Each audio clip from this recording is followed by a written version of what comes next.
A young businessman worked for years. He hoped to be the next CEO of his company. When the position finally opened, he didn't get the job. Frustrated and disappointed, he wanted to quit. But his mentor gave him important advice. Don't mistake a closed door to be the end of your future. Sometimes God allows you to suffer loss so he can give you what you never imagined. Remember, the best is yet to come. Months later, another company offered him a position, one with greater responsibility, higher pay, and better benefits. His setback was God's setup for a comeback. Abram, too, learned that trusting God has benefits. God's plans are always greater than what we give up. If you're walking with God, believe that the best is yet to come. Genesis tells the story of Abram and his nephew Lot. It focuses on Abram's faith, generosity, and trust in God. God had called Abram to leave his homeland. He journeyed together with Lot from Haran to Canaan. The Old Testament describes this land as flowing with milk and honey. But Abram and Lot had too much livestock. They had become wealthy, and for them this became a challenge. They had problems because of herd sizes and limited resources. The land couldn't support both households. So the herdsmen began to quarrel. Now both households were surrounded by hostile neighbors. The households should have worked together.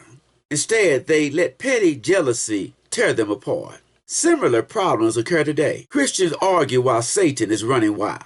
Abram valued a good relationship with his nephew. It was more important to him that they stay together, that they maintain their good relationship than his own material wealth. Abram suggests that he and Lot separate to avoid future quarreling. That could endanger their relationship. In Genesis, this isn't the first conflict that arose between relatives. Remember the conflict between Cain and Abel? And also the conflict between Esau and Jacob.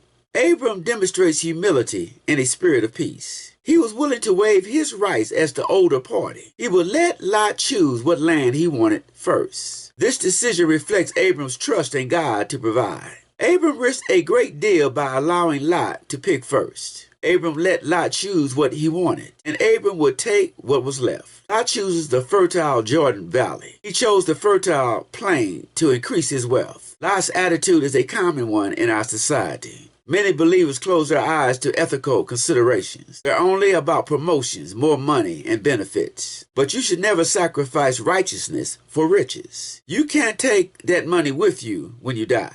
Mark verse 36 says, "For what shall it profit a man if he shall gain the whole world and lose his own soul?" The soul is more important than wealth or worldly success. As Lot stood by his uncle, no doubt he thought he had the better deal. Choosing good pasture and water seemed like a wise choice, but he failed to recognize the wickedness of Sodom. It provided temptation strong enough to destroy his family.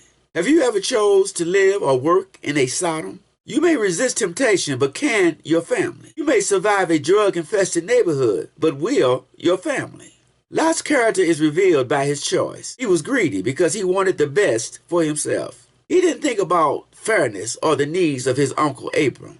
We too can choose the best while ignoring the needs of others. But this type of behavior leads to problems. God promises all the land he sees will be his descendants forever to Abram. God promises that his offspring will be numerous. They will be numerous as the dust of the earth. At this point, Abram was 75 years old and childless. God takes the ordinary and does the extraordinary.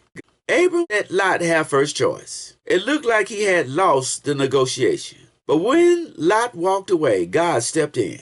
The Lord told Abram, "Lift up your eyes." But he surrendered by faith. God replaced it with something better. Maybe you've lost an opportunity, a relationship, a job, or a dream. Perhaps you've had to choose obedience over personal gain.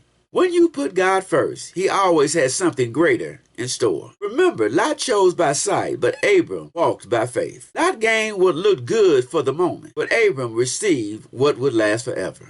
God's promises are always greater than the world's opportunities. Today, God is saying to someone, lift up your eyes. Stop looking at what you've lost and start looking at what you're about to gain. Your future isn't determined by what you lost, but it's decided by the God who walks with you. If you're discouraged or fearful about your future, come to God. If you've never trusted Christ, today is your day.